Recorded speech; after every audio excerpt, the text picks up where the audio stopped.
travers ton Merci parce que serviteur tu viens de encore, ce que Seigneur. soit Reina loué, tu sois Massachari, dans le nom de éternel Christ Jésus. Jésus. Merci, Et nous Seigneur. avons été priés et nous disons Amen. Amen. En tout cas, Amen. shalom à tous, shalom à tous. Nous avons commencé en retard parce que la semaine passée, il n'y a pas eu continuité de notre séminaire. C'est ce qui fait que les gens soient un peu lourds aujourd'hui. Et aujourd'hui, nous allons continuer. J'ai vraiment voulu qu'on avance sérieusement, mais je ne sais pas. En fait, bon, on va se contenter de toutes les personnes qui sont aujourd'hui pour continuer notre séminaire sur l'eschatologie. Alors, quand nous parlons de l'eschatologie, nous parlons des événements du temps de la fin. Il y a plusieurs choses qui sont dites à travers l'eschatologie. Et nous ne serons pas en mesure de tout dire ici. La fois passée, nous avons parlé de la statue la vision de la statue qu'avait reçue Nabucodonosor. Nous avons donné l'explication. Et j'ai dit que l'eschatologie est tellement vaste qu'il y a plusieurs courants et nous ne saurons pas épuiser tout ce que dit tous les courants. Moi, j'ai opté pour un courant et c'est ce courant-là que je partage avec tout le monde. Et ce n'est pas un message que nous imposons aux gens. Nous mettons à la disposition de toutes les personnes qui nous écoutent, surtout les nés de nouveau, les connaissances acquises et les courants de pensée eschatologique auxquels nous adhérons afin que chacun de nous, avec l'aide du Saint-Esprit, se forge une opinion qui lui permettra de tenir sa vie par rapport au temps dans lequel nous vivons en vue de l'enlèvement qui se profile à l'horizon plutôt. Et j'aimerais rassurer chacun de nous, parce que je suis de ceux qui croient, des courants qui croient rien de nouveau. Je ne parle pas des chrétiens, parce que les chrétiens, on voit tout qui se réclament être chrétiens. L'éthique également, donc, le monde chrétien est vaste, mais je parle des nés de nouveau, parce que tous ceux qui se réclament chrétiens ne sont pas forcément nés de nouveau en Jésus-Christ. Alors, je dis bien, les nés de nouveau ne perdront pas leur salut. Le Saint peut, à travers le Paul, préciser que celle qui a en nous, c'est pour dire ça, rendra parfait le jour de Jésus. Le jour de Jésus, c'est le jour de l'enlèvement. Donc, le Saint peut être établi dans l'enlèvement. Il est clairement établi dans la Bible que Dieu est en train de rendre son Église sans tache ni rite en vue du jour de l'enlèvement. Et si nous considérons toutes les paroles prononcées par le Seigneur Jésus-Christ concernant les brebis qu'il est venu sauver, si nous les considérons, nous comprendrons qu'un né de nouveau ne peut pas perdre son salut parce que le salut, c'est une œuvre commencée par Dieu, une œuvre maintenue par Dieu, sécurisée par Dieu en vue du jour de l'enlèvement. Donc, soyons rassurés de ce côté-là. Donc, nous ne perdons pas notre salut si nous sommes réellement nés de nouveau en Jésus-Christ. Et si on n'est pas né de nouveau, alors on est obligé de passer par la nouvelle naissance pour bénéficier de ces privilèges-là d'être sauvé. Et pour essayer un peu comment dire, comment dire, de soutenir cette parenthèse que j'ai faite, quand nous lisons dans Jean 10, par exemple, où les Seigneur Jésus est en train de parler en face des pharisiens, il a parlé des loups ravisseurs d'un côté, il a parlé aussi de lui-même en tant que les bons bergers. Il a donné une précision des tailles en disant qu'il n'était pas un mercenaire à qui on a confié la charge de brebis, mais il était lui-même les propriétaires de brebis, les bons bergers. Il était là pour donner sa vie pour non seulement sauver ses brebis, mais surtout pour les protéger. Ainsi que si une brebis, s'il constate qu'une brebis est perdue, il va mettre les 99 brebis qui ne sont pas perdues en lieu sûr et sortir pour aller chercher la brebis perdue jusqu'à ce qu'il la retrouve. Et une fois que la brebis est retrouvée, il organise une fête en vue à cause du fait qu'il a retrouvé la brebis. Et toi et moi, nous étions ces brebis qui étaient perdues et le Seigneur nous a retrouvés. Lorsque les temps ont été accomplis pour nous, chacun de nous a rencontré les messages. Il y en a qui l'ont rencontré bien avant, mais ils n'ont pas eu leur cœur ouvert pour accepter le message. Mais lorsque le temps fut accompli, chacun de nous a été touché par le message concernant le Seigneur Jésus-Christ et chacun de nous a fini par accepter Jésus comme Seigneur Sauveur et chacun de nous a fini par vivre la nouvelle naissance. Donc, le temps est accompli pour nous. Il y a encore d'autres brebis qui sont encore en dehors de la bergerie. Lorsque leur temps sera accompli, ils croiront aussi à la parole de Dieu. Ainsi qu'il a dit, il était le bon berger qui donne sa vie pour la sécurisation des brebis. Et il va loin en disant, toutes mes brebis me connaissent. Ils entendent ma voix et me suivent. Et je ne perdrai aucune d'entre elles parce que je les tiens dans ma main. Personne ne peut les ravir de ma main. Il est encore loin en disant, le Père est plus grand que moi. Ce que le tient dans sa main, personne ne peut les ravir. Donc, cette parole déjà donne des garanties comme quoi les nouveaux Jésus-Christ, ils sont appelés les brebis du Seigneur, ils n'ont jamais leur salut. Et quand nous allons dans la prière, ça c'est ça que le Seigneur a fait plutôt. Dans cette prière-là, le Seigneur dit clairement au Père de ne pas nous ôter du monde, de ne pas ôter les brebis. Parce qu'à l'époque encore, il n'a pas prié seulement aux disciples, il a prié pour ceux qui croiront à travers le mystère qu'il a donné à charge des disciples. Donc nous avons eu à travers le mystère de l'Église, aussi pour nous, pour les mondes, mais pour ceux que tu m'as donnés. Tant que tu protèges, et nous savons que la prière du Seigneur a été exaucée. Si cette prière a été exaucée, donc le diable ne peut en réussir. Donc, il peut tout tenter, mais il ne saura jamais voler, au fait, les brebis du Seigneur entre ses mains pour les amener en enfer. Donc, ça aussi, c'est une garantie que le Seigneur ne faillira pas dans sa promesse de protection pour ses brebis. Donc, il y a plusieurs choses dans la Bible qui nous font voir qu'effectivement, les nés de nouveau en Jésus-Christ, j'insiste, les nés de nouveau en Jésus-Christ ne perdront jamais leur salut. Par exemple, comme dans Jean 5, le Seigneur dit, le Père ne juge personne, mais il a remis tout jugement en main du Fils. Et celui qui croit au Fils ne point en jugement. Il passe de la mort à la vie. Mais celui qui croit au Christ, la colère de merci. Voilà, donc, il y a plusieurs passages Romains 8, chapitre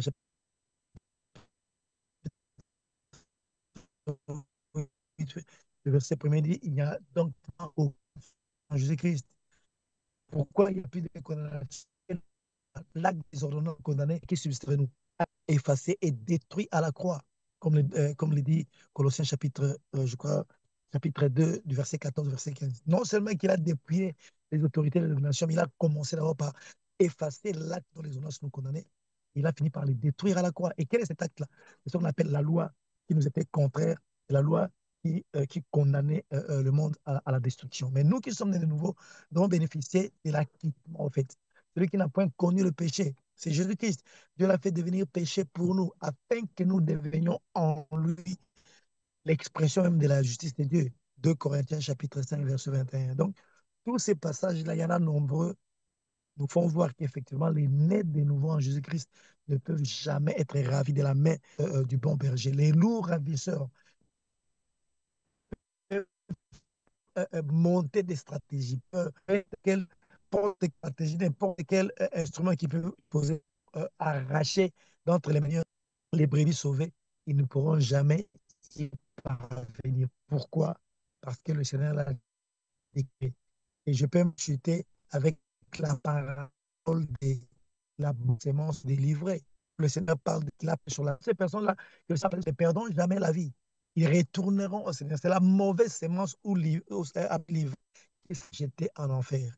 Il est, comme nous dit l'Épître aux Hébreux, et puisque ce frère participe à la chair, lui aussi, il a également participé à la chair en envie de nous sauver de la mort. Donc, il y a plusieurs passages qui nous attestent qu'effectivement, ceux qui sont nés de nouveau ne pourront jamais perdre leur salut. Alors, ne craignons pas de ce côté-là. Mais ce qui est vrai, c'est que les événements eschatologiques nous indiquent sur, au fait, nous situent par rapport au temps dans lequel nous vivons.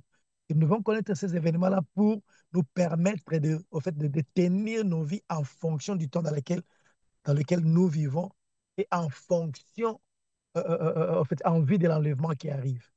Alors, plusieurs courants eschatologiques, mais moi j'ai opté pour les courants qui, euh, qui, qui au fait, parlent des choses que j'aurais à dire aujourd'hui. Alors, aujourd'hui, je vais parler, si Dieu m'accorde le temps, si Dieu nous aide, on va beaucoup parler aujourd'hui.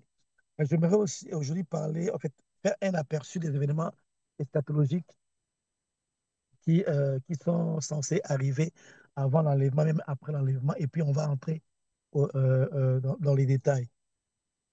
Alors, quand il faut parler de l'eschatologie, comme je viens de le dire, excusez-moi, il est crucial de noter que il existe plusieurs, comment dire, écoles eschatologiques, plusieurs courants. Il y a ce qu'on appelle les courants pré-millénarisme, parce que millénarisme par rapport au millénaire du Seigneur Jésus-Christ qui reviendra sur la terre avec son Église pour établir son règne millénaire sur la terre. Donc, on a d'abord l'enlèvement de l'Église qui se fera. Quand le Seigneur reviendra pour l'enlèvement, le monde entier ne le verra pas. Il ne descendra pas jusque sur la terre. Il s'arrêtera dans les airs. Il n'y a que l'Église, les nés de nouveau en Jésus-Christ qui entendront les sons de la tempête et qui seront enlevés ensemble avec lui dans les airs pour une durée de 7 ans. Mais après cela, il y aura notre retour avec le Seigneur pour établir le règne millénaire du Seigneur Jésus sur la terre avec l'Église, ceux qui sont nés de nouveau en Jésus-Christ.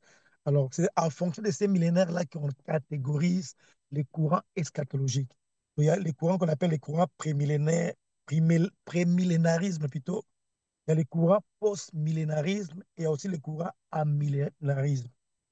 Et moi, je suis de ceux qui ont opté pour les courants prémillénarisme et surtout les courants excusez-moi, prémillénarisme dispensationnel. Pourquoi? Parce que je crois au fait aux dispensations. Quand nous observons, quand nous poussons nos études sur la parole de Dieu, nous comprenons que Dieu agit avec l'humanité à travers les alliances qu'il a traitées avec l'humanité. Mais non seulement à travers les alliances, il y a aussi comme un accompagnement des alliances. En fait, il y a comme un accompagnement des dispensations à travers ces alliances-là. Ouais.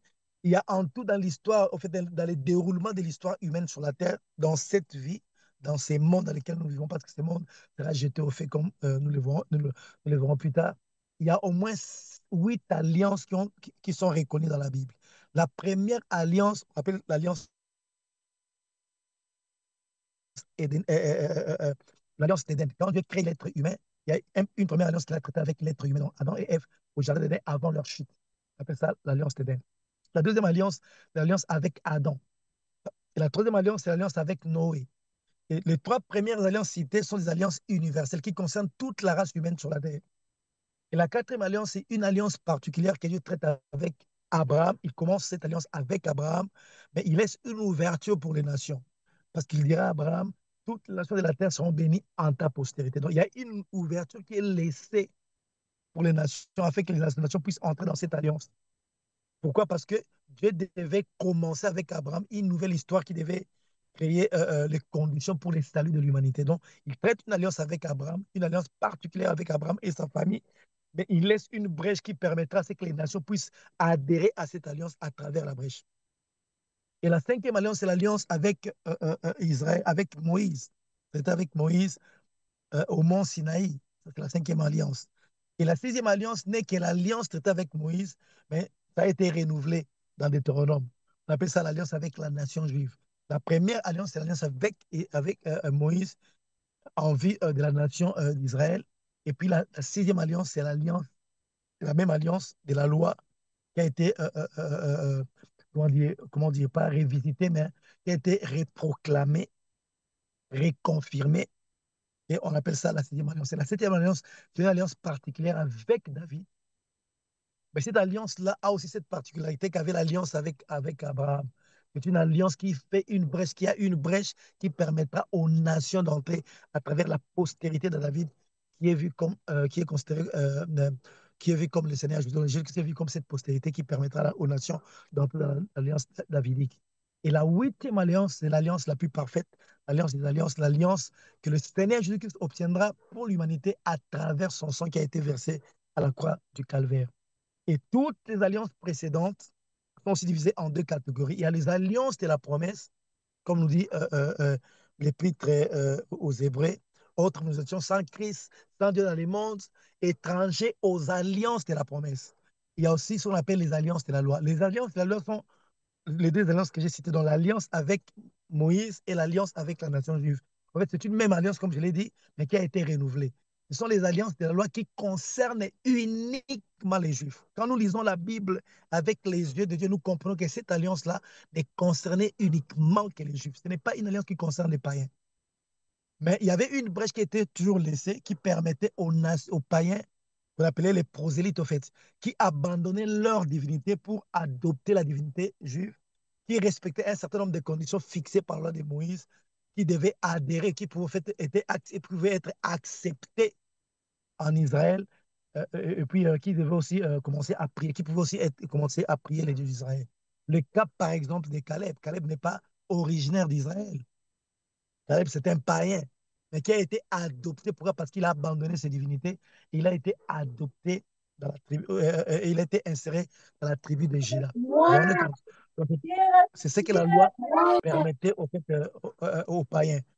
Alors, nous avons ces alliances de la promesse qui sont la première alliance, la deuxième alliance, la troisième alliance et la quatrième alliance. La cinquième et la sixième alliance sont des alliances de la loi. La septième et la huitième alliance sont aussi des alliances de la promesse. Et nous sommes participants à toutes les alliances de la promesse. Toutes ces alliances-là qui sont basées uniquement sur la promesse, sont des alliances qui nous concernent directement et nous bénéficions de toutes les promesses qui vont avec cette alliance-là. Ouais. Et avec ces alliances, c'est aussi ce qu'on appelle les dispensations. La première dispensation, c'est la dispensation de l'innocence, parce que l'être humain a été créé innocent. Adam et Ève ont été créés innocents, c'est-à-dire ils étaient enclins à faire soit le bien, soit le mal. Ils étaient comme dans une situation de neutralité par rapport au bien et au mal. Parce qu'il y avait un arbre qui a été placé au jardin d'Éden, l'arbre de la connaissance du bien et du mal.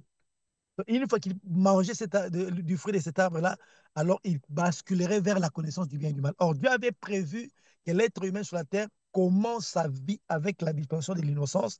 Après, il va entrer dans la dispensation de la conscience.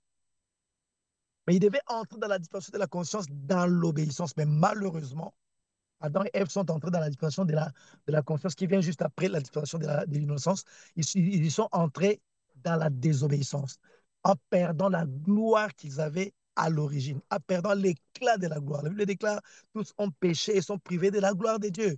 Adam et Ève ont été créés avec la gloire de Dieu. Bon nombre d'enfants de Dieu, même des serviteurs de Dieu, ne savent pas vraiment s'imaginer ce qu'était la vie d'Adam et Ève avant la chute. C'était les représentants valables de Dieu. Toutes les créatures qui avaient sur la terre n'avaient pas le droit de voir Dieu directement comme ça. Il leur suffisait seulement de jeter un coup d'œil sur Adam et Ève pour voir Dieu. Ils représentaient valablement Dieu. Ils étaient vraiment l'image et la ressemblance de Dieu en toutes choses. Dieu ne travaille pas avec ses mains. Chaque fois qu'on fait allusion du travail de main de Dieu, c'est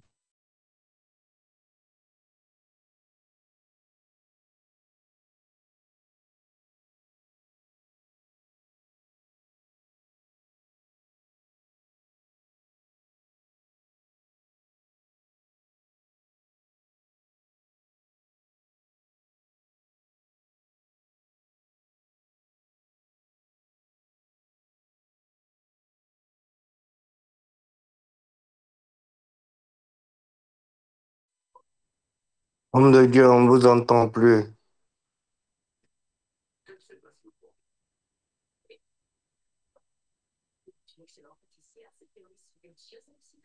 Le réseau doit être apparemment Oui, oui, certainement. Oui. apparemment abîmé. Il va se reconnecter, je crois. Oui. Et bah, ça, quand il est bébé. Et non, ça, qu'on le sait que t'es bébé, oui, bah, ça, qu'il est bébé, bah. Oui, non, ça, le beaucoup, bah, ça, quand il va autour, bah, c'est que t'es.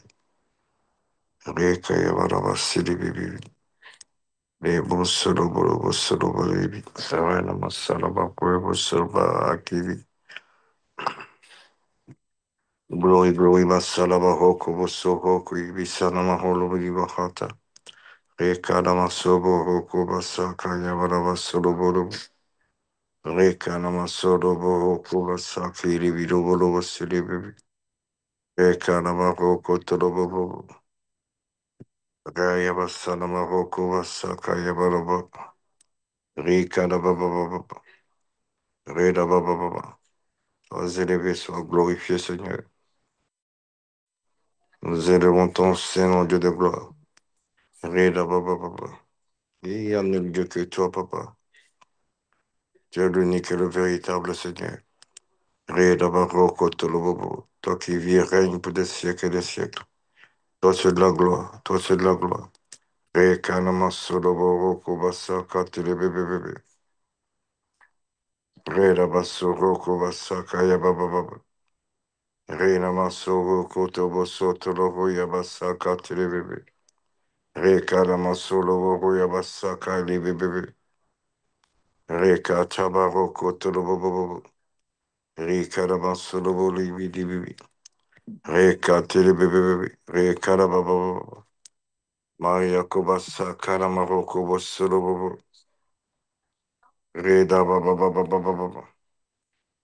Reka masoro kubasaka heke tilibebe. Li baba. Reka tilibebe. Rila baba. Reka basolo. Roko yebosolo libibi. Liba holobo silibebe. Reka maho yabahati. Reka masolo kotobo seke tilibebe. Reda baba. Reka masolo bolobo. Liba baba. Liba baba. Reka baba. Liba baba. Kotolo baba. Liba saka tilibebe. Reka maso kotolo baba. Libibi. Reka Ah, voilà baba. les venez. Je peux Alléluia. laisser sur la coupure. C'était la coupure des collègues passée. Ok, on continue. J'ai pu encore recharger euh, avec un autre réseau parce que j'ai des réseaux ici. Donc voilà. Alors je disais, oh là là, je me suis un perdu. Ok, alors, je parle des alliances, alors des dispensations. Alors Dieu a prévu que l'être humain entre la dispensation de la conscience dans l'obéissance. Mais malheureusement, ils y sont entrés par la désobéissance. Du coup, ils ont perdu la gloire qu'ils avaient. Et comme je le disais, Dieu travaille avec sa parole. Il crée tout avec sa parole. Et l'être humain, à l'origine, doté de la nature de Dieu et de la gloire de Dieu, ne travaille pas avec ses mains. Travailler avec ses mains essuyées, c'est une punition que Dieu a donnée à l'être humain. Mais avant cela, il faisait comme Dieu, parce qu'il était l'image et la ressemblance parfaite de Dieu. À travers sa parole, il, il travaillait. Il n'avait pas besoin de travailler avec ses mains. L'être humain avait la gloire de Dieu. Il pouvait entrer sous l'eau sans mourir. Il pouvait toucher le feu sans être brûlé. La mort n'existait pas. Il y a plusieurs choses qui sont dites à travers des courtes phrases de la parole de Dieu qui peuvent nous amener à projeter, puis à voir ce qu'était la vie de l'être humain sur la terre avant la chute. On sait qu'il était le maître. En fait, il était comme Dieu sur la terre. Il dominait toutes les lois de la nature. Non seulement les animaux créés, mais il dominait aussi même les concepts qu'il y avait sur la terre. Tous les concepts qui existent sur la terre, l'homme était au-dessus.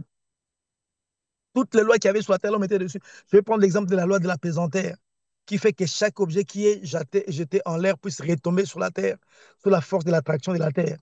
Mais l'homme, puisque l'homme était au-dessus de ces lois-là, puisque l'homme dominait ces lois-là, donc cela veut dire qu'il pouvait monter dans le ciel sans l'aide d'un avion, comment dire, d'un hélicoptère, des appareils que nous fabriquons aujourd'hui. Donc, quand on essaie de comprendre la pensée de Dieu concernant l'être humain qui a été créé, on comprend aussi quelle vie il menait à l'époque. Mais malheureusement, le péché nous a tellement dénaturés qu'on est parvenu à être ce que nous sommes aujourd'hui. À telle enseigne que beaucoup de gens pensent que l'être humain créé par Dieu vivait sa vie comme nous vivons aujourd'hui. Aujourd'hui, les moustiques nous piquent.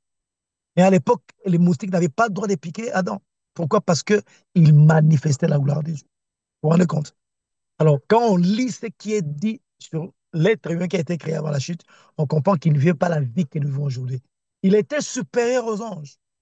Parce que Dieu a dit à l'être humain, domine la terre et assujettissez-la pour les comptes du royaume. Et quand nous prenons le mot dominer qui a été utilisé, ça parle de l'autorité qu'on a sur un ennemi. Et dites-moi, quel est cet animal-là sur la terre qui était ennemi de l'être humain? Il n'y a aucun animal qui était en guerre contre l'être humain. Mais pourquoi Dieu emploie ce mot-là? Parce que Dieu savait que le diable viendra se confronter à l'être humain pour lui voler son pouvoir. Alors, comme c'est un esprit qui ne peut pas créer, donc il est incapable de créer quoi que ce soit, alors il se servira de la sagesse qu'on lui a donnée pour passer pour un animal qui existe déjà. Alors il prendra la forme physique à travers un animal. Alors, dès qu'il voudra prendre la forme physique, il sera sous le coup de la domination sur le plan physique. Pourquoi? Parce que l'être humain a été placé au-dessus de tous les animaux qui vivent physiquement sur la terre. À part le fait que spirituellement, l'être humain était plus... Parce qu'il avait la gloire de Dieu. Le diable s'est rébellé contre Dieu. Parmi les raisons qui l'ont poussé à se rébeller, c'est qu'il a voulu être semblable au Très-Haut, nous dit la Bible. Je serai semblable au Très-Haut, alors que l'être humain a été conçu pour être semblable au Très-Haut. Il était le ressemblant de Dieu. Vous vous rendez compte? Et il voulait aussi, le diable, s'accaparer du pouvoir, le pouvoir de régner. C'est un serviteur. La Bible présente les anges comme des serviteurs, comme des esprits créés pour rendre service à Dieu et rendre service à l'être humain. Je pense que c'est le dernier verset du premier chapitre de l'épître aux Hébreux. Qui sont les anges, des esprits au service de Dieu, exerçant un ministère en faveur de ceux qui héritent du salut. Vous vous rendez compte? C'est ça leur rôle. Ils n'ont pas été créés pour gouverner, ils n'ont pas été créés pour régner avec Dieu. Ils ont été créés pour rendre service à Dieu. Et leur service rendu à Dieu était essentiellement le service rendu à l'homme. L'homme qui devait être hérité du salut. En fait, l'expression hérité du salut est venue, a été utilisée dans le contexte de la chute de l'homme. Mais quand on va au-delà, avant la chute de l'homme, on ne veut pas utiliser ce terme-là. Puisque l'homme a chuté, on ne peut qu'utiliser cette expression-là. Vous vous rendez compte? Alors maintenant, les anges n'ont pas reçu le mandat de dominer. C'est l'être humain qui devait dominer. Alors Satan a développé en lui les pensées comme quoi il devait s'asseoir sur la montagne de Dieu. Il n'enviait même pas l'autorité que l'homme aura sur la terre pour dominer, mais il commençait à envier l'autorité même de Dieu, le pouvoir de gouverner de Dieu. Je m'assurerai sur la montagne de Dieu au septentrion de cette montagne-là. Et ce sont les raisons, parmi les raisons qui ont poussé Dieu à le chasser du ciel et à tomber sur la terre. Et venu sur la terre, Dieu a fait de sorte que les diables soient sous l'homme. Sous l'autorité de l'homme. Déjà, l'homme, en tant qu'esprit, a été créé supérieur aux anges. Mais le péché l'a diminué. Et le diable s'est servi d'un animal qui est aussi inférieur à l'homme. Et en se positionnant aussi physiquement comme un animal, il se mettait sous l'autorité de l'homme, l'autorité qu'on lui a donnée de dominer sur la terre. Parce que l'univers a été créé par Dieu. Dieu ne vit pas dans l'univers, il est en dehors de l'univers. Les cieux et les cieux ne peuvent pas le contenir. Dieu ne vit pas à l'intérieur de l'univers. L'univers, c'est une créature de Dieu. Dieu l'a créé. Il est plus grand que l'univers. Vous vous rendez compte? Alors Dieu a placé dans l'homme, en fait, a fait de sorte que l'univers sera le ciel, en fait appartenir à son royaume. Et son royaume s'étend de l'extérieur de l'univers à l'intérieur de l'univers. Mais à l'intérieur de l'univers, c'est l'être humain. Dans le monde physique, c'est l'être humain qui devait représenter Dieu. À part, en fait, de toutes les créatures créées par Dieu, il n'y a que l'être humain qui avait le pouvoir de représenter Dieu, de gouverner, mais comme représentant du royaume de Dieu, royaume invisible, royaume éternel de Dieu. Pas les anges. Les cieux sont les cieux de l'éternel, mais la terre, il a donné au Fils de l'homme, pas aux anges. Donc, les pouvoirs que le diable utilise aujourd'hui pour dominer les mondes, il a pris à l'être humain lors de la chute. Alors, il a chuté. Quand l'être humain a chuté, il a perdu toutes les facultés qu'il avait. Il y a beaucoup de choses que je peux dire là-dessus, mais ce n'est pas notre sujet d'aujourd'hui. Mais au moins, il faut comprendre que l'être humain créé par Dieu, Adam et Ève n'étaient pas comme nous.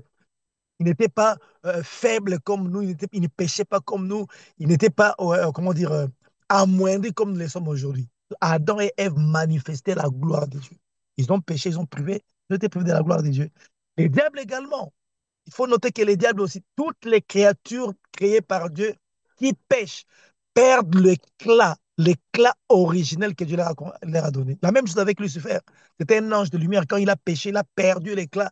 En fait, comment dire, il a corrompu sa nature angélique. Il est devenu un esprit impur. Esprit de lumière qu'il était, il est devenu l'esprit des ténèbres. C'est la même chose. Donc, tout celui qui est créé par Dieu, donc tout être créé par Dieu qui pêche, perd l'éclat qu'il avait à l'origine. Mais qu'est-ce qui fait que Dieu puisse dominer? Parce qu'il a fini par prendre les pouvoirs qui étaient donnés à l'être humain de dominer sur la terre et à l'utiliser pour bâtir son empire sur la terre. Et le Seigneur ne le laissera pas comme ça. Il est venu dans un premier temps pour écraser, reprendre les pouvoirs. Mais tous les problèmes, c'est que les domaines de donc la terre, c'est un domaine donné à l'être humain. Comme je viens de le dire, les cieux sont les cieux de l'éternel, mais la terre l'a donné au Fils de l'homme. La seule chose qui donne au diable le pouvoir d'agir aujourd'hui sur la terre, c'est parce que les êtres humains lui donnent encore ces pouvoirs-là. Mais une fois que les êtres humains lui refusent ces pouvoirs, supposons que tous les êtres humains naissent de nouveau, hein, et commence à exercer leur autorité, le diable n'aura plus de place sur la terre. Mais aussi longtemps qu'il y aura des êtres humains qui lui donnent une portion de pouvoir, il continuera à agir sur la terre. Et nous qui sommes nés de nouveau, nous ne devons pas lui donner ces pouvoirs-là. Parce que pour nous, le diable a été dépouillé. La seule position qu'occupe le diable devant nous, c'est la position de quelqu'un qui a été dépouillé de toute autorité qu'il avait sur nous. Jésus-Christ a dépouillé les autorités et les de domination et les a livrés publiquement en spectacle entre les d'elle par la croix. C'est ainsi que j'insiste souvent en disant aux gens, ne donnez jamais au diable la position que la Bible ne lui reconnaît pas après la mort de Jésus-Christ. Parce que sa position avant la mort du Seigneur Jésus-Christ, avant la rédemption éternelle, est différente de la position qu'il a aujourd'hui. Et la position qu'il a aujourd'hui, c'est la position de quelqu'un qui a été dépouillé. Il peut beau crier, il peut bomber les torses, il peut faire semblant comme s'il était un vrai lion. C'est faux. Devant nous, il est dépouillé. Et nous devons les voir tel que la Bible nous le présente. Et malheureusement, aujourd'hui, beaucoup continuent à le voir comme quand il était encore, le voir avec le pouvoir qu'il avait avant l'œuvre de la croix. Alors, je reviens à ce que je disais. Donc, le péché nous a dénaturés. Alors, l'être humain est entré dans la disparition de la conscience, dans la désobéissance. Il a perdu l'autorité qu'il avait. Le diable a commencé à charger sa conscience et le diable a établi son royaume sur la terre. Mais Dieu ne devait pas laisser les choses continuer ainsi. Il faut que le royaume de Dieu occupe totalement l'espace conquis par les diables à cause de la faute de l'homme qui lui a transféré l'autorité. En obéissant au diable, comme je ne cesse de le dire, l'être humain est tombé sous les coups du principe spirituel qui dit on est esclave de la personne à qui on obéit. Or, en réalité, l'être humain ne devait pas être esclave du diable. Et par la suite, nous verrons la dispensation, après la dispensation de quoi de la conscience, il y a ce qu'on appelle la disparition du royaume, du gouvernement humain. Ça commence avec Noé, parce qu'après la sortie, après la sortie de l'arche, après le déluge, Dieu viendra traiter une alliance en établissant une nouvelle dispensation. Il y a certaines choses, certaines prérogatives qui étaient des prérogatives réservées uniquement à Dieu. Dieu les partagera avec l'être humain, entre autres, le pouvoir de tuer un autre être humain, de condamner un autre être humain à la mort. Quand Caïn a tué Abel, c'est Dieu qui s'est servi, qui s'est chargé de la punition infligée à Caïn. Ce n'était pas Adam qui l'a fait parce qu'Adam n'avait pas ce pouvoir-là.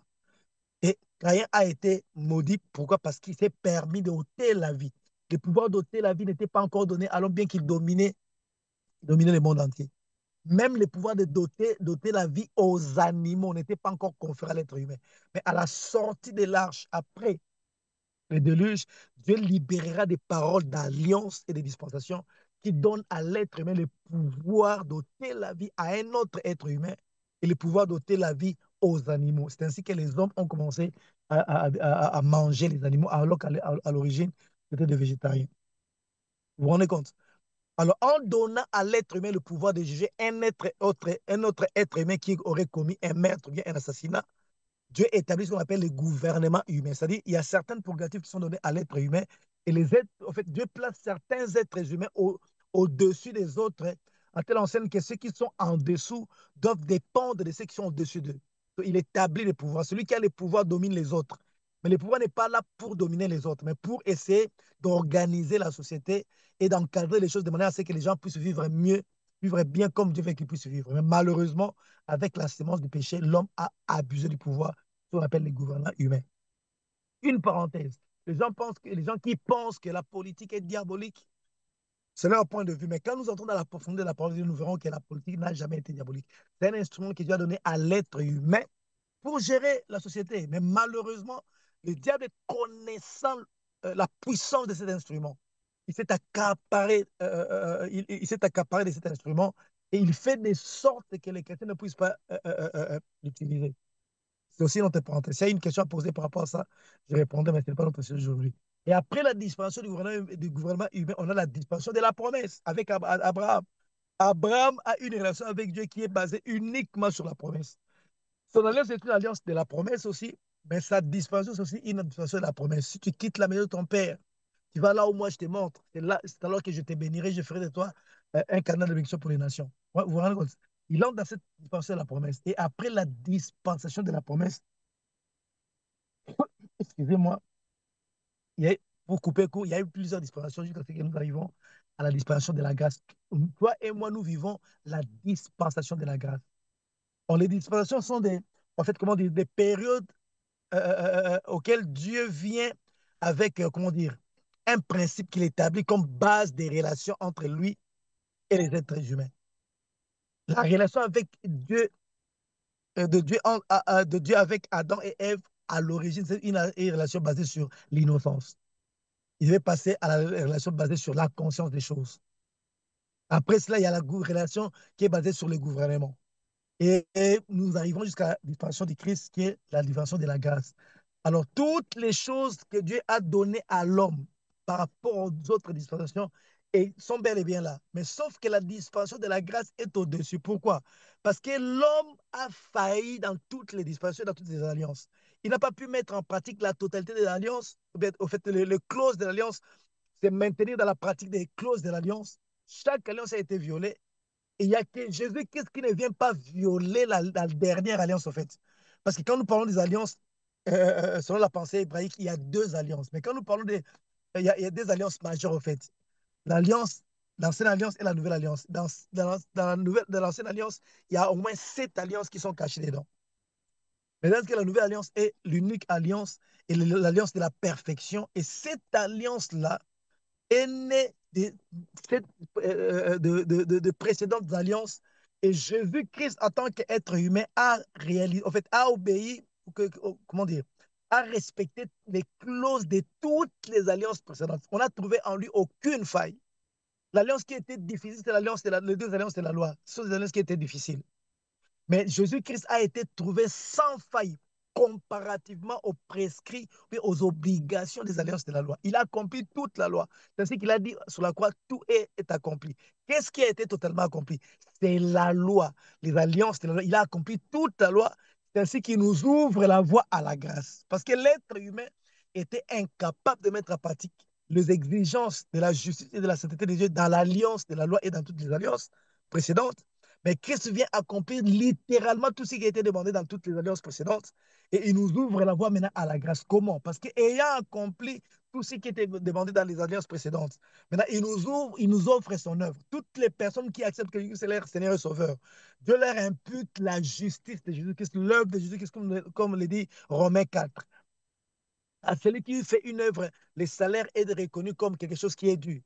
Mais tandis qu'à celui qui ne fait point d'œuvre, mais qui croit en celui qui justifie l'impie, sa foi lui est imputée en justice. Et j'aime la version Semeur, la Bible du Semeur et la version Bible en français, la version français courant qui donne la phrase, bon, qui traduit la phrase en disant on a versé sur notre compte l'œuvre de Jésus-Christ. Chacun de nous a un compte qui était insuffisant pour le qualifier face à la justice et à la sainteté de Dieu. Mais Christ vient verser dans nos comptes sa propre œuvre qu'il a qualifiée devant Dieu parce qu'il a été jugé innocent. Il a simplement porté nos péchés. Alors maintenant, cette œuvre-là nous appartient en propre. Et quand nous nous présentons à Dieu, nous allons à lui au nom de Jésus. C'est-à-dire, nous allons à Dieu en nous basant sur l'œuvre que le Seigneur Jésus a accomplie. C'est cette œuvre-là qui nous vaut, en fait, les bénédictions de Dieu. C'est cette œuvre-là qui nous vaut l'intervention de Dieu dans nos vies. Et beaucoup de gens ne le savent pas. Donc, nous prions au nom de Jésus parce que nous allons à Dieu à cause de l'œuvre qui a été versée dans notre compte. Et Dieu désormais considère que c'est nous qui avions à pratiquer la totalité de la loi. Christ l'a fait pour nous, mais il nous a imputé cette œuvre au point que Dieu, quand il nous regarde, il voit que c'est nous. Papa Noé, tout le monde, Papa Noé, Papa Baguera, Maman, nous tous, toi qui nous sommes là, nés de nouveau, c'est nous qui avions à pratiquer cette œuvre-là. C'est comme ça que Dieu voit les choses. Ouais. Et si nous comprenons de cette manière, nous comprenons effectivement d'où Dieu a tiré l'être humain et là où il amène. Le péché a dénaturé l'être humain, mais il y a eu des alliances et des disparitions. Et l'alliance de la grâce et l'alliance de la nouvelle alliance par les sangs de Jésus-Christ et la disparition de la grâce, c'est quelque chose qui a, ce sont des choses qui ont fait que l'être humain soit considéré par Dieu comme Jésus-Christ en vue de ne plus subir les sanctions encourir à cause de la désobéissance liée aux alliances précédentes. Alors, je reviens à ce que je disais. Alors, moi, je suis du courant de ceux qui pensent que les chrétiens ne peuvent pas perdre leur salut. Pourquoi? Parce que du début jusqu'à la fin, Dieu a tout planifié. Il est l'alpha et l'oméga. Ça veut dire quoi? Il est avant les temps et il est après les temps. Parce que les temps aussi, c'est une créature de Dieu. C'est Dieu qui a créé les temps. Avant Dieu était seul. Avant que les temps n'existe, il n'y a que Dieu seul qui existait. Tout ce que nous connaissons n'existait pas à part Dieu. Tout ce que nous connaissons en dehors de Dieu a été créé par Dieu. À part Dieu qui n'est pas créé, il est un être incréé. Alors le temps aussi est une créature de Dieu. Et la fin du temps arrive parce que le temps semble infini pour nous, mais pour Dieu, le temps a un commencement et il a aussi décrété la fin de toutes choses, y compris la fin du temps. Parce que quand nous quitterons cette vie, quand nous entrons dans Jérusalem céleste, ce ne sera plus une question de temps, ce sera une question de l'éternité, l'absence du temps. En hébreu, l'éternité veut dire l'absence du temps dans les contextes divins. Vous vous rendez compte? Alors maintenant, qu'est-ce qui se passe? Nous sommes appelés à vivre ces moments-là à cause de notre nouvelle naissance. Alors moi, je crois que les enfants ne perdront pas leur salut parce que Dieu est en train de préparer les choses par rapport à ce qu'il a déjà prévu. Donc c'est une prédestination comme dit la Bible. Il a vu ce que les hommes le fera parce qu'il est l'alpha et l'oméga. Il ne pressent pas l'avenir, mais il voit clairement l'avenir parce qu'il est au début du temps, il est à la fin du temps. Il voit toute la courbe du temps, tous les événements qui se passent à travers le temps. Dieu connaît ça, il a déjà vu ça. Il voit ça au même moment. Le passé, le présent, le futur, Dieu voit ça au même moment. Ce n'est pas comme nous qui avons existé hier, nous existons maintenant et nous comptons exister demain. Mais ce n'est pas le cas avec Dieu. Dieu est présent dans le passé, présent dans le présent, présent dans le futur. Vous vous rendez compte? Et quand nous comprenons Dieu dans cette dimension, nous comprenons pourquoi il connaît toutes choses et il a tout planifié. Alors pour Dieu, après la chute de l'homme, il s'est mis au travail. Et dans ce travail-là, il faut récupérer l'être humain. Et l'eschatologie vient maintenant nous parler des choses qui sont passées depuis la chute d'Adam et jusqu'à l'enlèvement. Parce que ce qui nous concerne, c'est l'enlèvement. Mais essentiellement à partir des événements qui sont liés à Israël. Parce que dans l'eschatologie, il y a trois horloges. Il y a l'horloge qui est liée à Israël, l'horloge qui est liée à l'Église et l'horloge qui est liée au temps des nations. Et aujourd'hui, j'aimerais aborder l'horloge qui est liée à Israël. Mais je vais donner d'abord les événements que nous devons connaître pour permettre à ce que nous chutons vers ce qui concerne Israël. Alors, comme je l'ai dit, moi, je suis de ceux qui pensent que qui ont opté pour le courant, comment dire, pré-millénarisme dispensationel. Et je vais expliquer les dispensations ici. Et dans ces courants-là, on distingue beaucoup de choses. Mais je voudrais qu'avant le début en fait, qu'on comprenne qu'avant le début des événements finaux liés à Jésus-Christ, Jésus-Christ lui-même, le discours des bons des Oliviers, on lit dans Matthieu 24, Marc 18 et même dans Luc 21, annonce une période qu'il appelle les commencements des douleurs. Il a annoncé une période qu'on appelle les commencements des douleurs. Il ne s'agit pas encore de quoi on appelle la fin de toutes choses, mais des signes précurseurs qui doivent arriver, qui doivent alerter les mondes et les croyants concernant les choses qui vont arriver. Et parmi ces signaux, bien ces signes, il y a ce qu'on appelle les signaux généraux et les signaux qui sont liés à l'Église, c'est-à-dire les signaux religieux. Et parmi les signaux généraux, nous avons, par exemple, l'apparition du faux Christ qu'on appelle l'Antichrist et les faux prophètes. Il y a par exemple les guerres, les bouillies des guerres, il y a la famine, les tremblements de terre, les pandémies, comme on a connu la peste, la pandémie de la COVID-19 qu'on a connue il n'y a pas longtemps, tremblement de terre et consorts. Ce sont des signaux généraux que le Seigneur a donnés qui annonce son retour. Il y a aussi ce qu'on appelle les signaux religieux. Et qu'est-ce qu'on voit dans les signaux religieux? On voit par exemple la persécution des croyants. La persécution a commencé depuis le début de l'Église. Et plus nous tendons vers les temps de la fin, il y aura tendance à une grande persécution des croyants. La persécution des croyants ne se situe pas seulement au niveau de persécution physique, non. Il y a même des persécutions psychologiques. Le monde est en train de se reconfigurer de manière à ne pas permettre aux croyants de vivre la vie telle qu'ils le voudraient. Par exemple, avec cette histoire qu'on a connue avec la COVID-19, on a vu, c'était juste un prélude où on a exigé à tout le monde d'avoir un vaccin, sans quoi on ne saura pas vivre dans la société, parce qu'il y avait cette histoire des passes sanitaires en Europe. Et puisque tu n'as pas reçu ton vaccin, alors tu n'auras pas de passe sanitaire. Et pas de passe sanitaire, cela veut dire moins de, en fait, comment dire, moins d'interaction avec la société. Tu ne peux pas aller au cinéma, tu ne peux pas entrer dans certains magasins. Ça allait arriver jusque-là. Et ça, c'est un prélude de ce qui arrivera avec la montée en puissance de l'Antichrist sur la terre. Vous vous rendez compte? Alors, ça fait partie des signaux religieux parce qu'il y aura cette forme de persécution-là qui va commencer à s'amplifier de plus en plus, plus nous tendons vers les temps de la fin. Il y a augmentation, par exemple, de l'iniquité et de l'immoralité. L'homosexualité a toujours existé depuis longtemps. Dieu a détruit Sodome et Gomorrhe à cause de l'homosexualité. Mais actuellement, ça a pris une proportion comment dire, inimaginable parce que les nations commençaient à insérer dans leur constitution, dans leur loi cadre, l'homosexualité comme une valeur, comme une forme de vie qu'ils doivent accepter et ils essaient d'imposer ça à tout le monde. Ouais.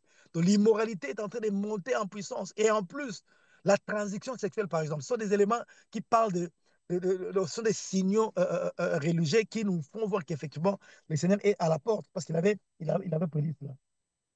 Ouais.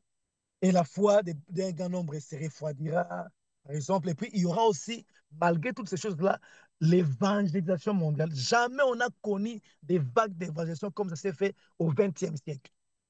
Le XXe siècle a connu une vague d'évangélisation sans précédent dans l'histoire de l'humanité. Et le XXIe siècle est allé, va aussi dans le même sens avec les outils que nous avons aujourd'hui, l'intelligence, comment dire, l'Internet, la radio, les médias. Aujourd'hui, la vitesse de la propagation de l'évangile, la vitesse de la propagation des connaissances concernant le Christ a accru par rapport au siècle précédent, au siècle passé. Vous vous rendez compte? Et Dieu avait promis qu'effectivement, la bonne nouvelle du salut du royaume sera prêchée partout dans le monde pour servir de témoignage, après quoi viendra la fin. Ce sont des signaux que le Seigneur a donnés. L'erreur a été, pour beaucoup de chrétiens dans le passé, de parler de l'imminence du retour de Jésus-Christ sans tenir compte des signaux qu'il avait donnés. Il y avait des signaux. Il a bien dit que je reviens bientôt, mais il a quand même donné des signaux qui devaient être comme qui devaient être qui devaient comment dire, nous ramener à comprendre, en fait, à faire la lecture de temps, afin de comprendre qu'effectivement, cette fois-ci, avec ces signaux qui sont déjà accomplis, le Seigneur est à la porte. Et voilà pourquoi j'ai dit la fois passée, aujourd'hui, je peux vous rassurer que le Seigneur est à la porte. Ça, je vous le rassure. Quand nous prenons, par exemple, les signaux qu'il a donné par rapport au figuier, quand vous voyez le figuier, comment dire, commencer à perdre ça, en fait, avoir un nouveau feuillage. Sachez que l'été approche. Et quand on parle du figuier dans la Bible, on parle d'Israël. La restauration d'Israël, c'est la restauration de ces figuiers-là qui commencent à avoir de nouvelles branches qui commencent à pousser. Or, Israël est retourné chez lui, dans la terre promise, en 1948. Et que dit la Bible? Cette génération ne passera pas à que le Christ soit déjà revenu pour prendre son Église. Or, tous les problèmes, c'est les calculs en fonction des générations. Il y a des calculs qui considèrent qu'une génération dure 15 ans. Il y en a qui disent et qui considèrent qu'une génération dure 25 ans. Il y en a qui pensent à 50 ans, même à 100 ans. On ne sait pas vraiment se situer. Et c'est juste l'un des signaux qui a été donné. Vous vous rendez compte? Mais quand on va encore dans la profondeur, on va comprendre qu'effectivement, on a parlé du retour d'Israël, mais on a aussi parlé de Jérusalem qui doit être reconnu, rétabli dans ses droits, comme c'était le cas à l'époque des Cyrus. Il faut qu'on reconnaisse que Jérusalem est la capitale d'Israël. Et on a vu Donald Trump, lors de son premier mandat, reconnaître pour le compte des États-Unis que Jérusalem doit être la capitale unique et indivisible d'Israël. Tous les pays ne l'ont pas reconnu. Nous, en RDC, dans notre gouvernement avec le président Tshisekedi, a reconnu cela, mais le monde entier, en fait, la majorité des pays n'a pas encore reconnu Israël, Jérusalem comme étant la capitale unique et indivisible d'Israël. D'ailleurs, il y a ces projets-là avec Macron et les autres qui veulent proclamer l'État palestinien. Je pense que les gens qui suivent l'actualité savent cela. Donc, vous voyez que ce sont des signaux avant-coureurs. Et la proclamation par les États-Unis qui est considérée aujourd'hui, parce qu'à l'époque où les États-Unis, à l'époque, en fait, lors du premier mandat de Donald Trump, les États-Unis étaient restés la seule superpuissance, reconnue comme la seule superpuissance économique, militaire et financière mondiale. Donc, les États-Unis trônent sur les nations. À l'époque où Cyrus a décrété le retour d'Israël chez lui et la construction du temple et même du mur de Jérusalem, la muraille de Jérusalem, c'était l'empire médo-perse qui était au sommet du monde. Donc, à notre époque aussi, il y aura un pays ou bien un État qui sera au sommet du monde, qui prendra le courage de déclarer clairement que, de restaurer en fait, Jérusalem comme capitale d'Israël. Et on a vu avec Donald Trump, Et alors, beaucoup d'eschatologues commencent à calculer maintenant le retour de Christ à partir de cet événement qui s'est passé, je crois, en 2016, je crois, si je ne m'abuse. 2016-2017. Vous vous rendez compte? Donc, avec cet élément clé-là, qui était un peu oublié, on peut comprendre qu'effectivement, le Seigneur est à la porte. Qu'on se leurre pas, le Seigneur est à la porte. On est en droit de dire aujourd'hui que bientôt il sera là. Donc, il faut qu'on se prépare. Alors, je disais, je peux continuer. Excusez-moi. Alors, ce sont des signaux que j'ai qualifiés de signaux généraux et des signaux, comment dire, des signaux religieux. Mais au-delà de cela, comme je l'ai dit, les signaux-là vont précéder au fait l'enlèvement. Mais quand on parle de l'enlèvement, de quoi s'agit-il réellement? C'est un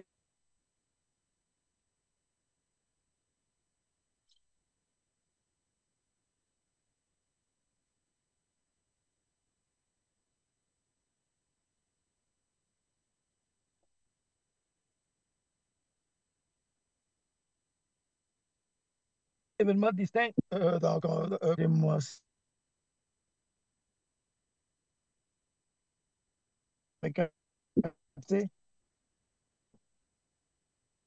Allô? Vous me captez?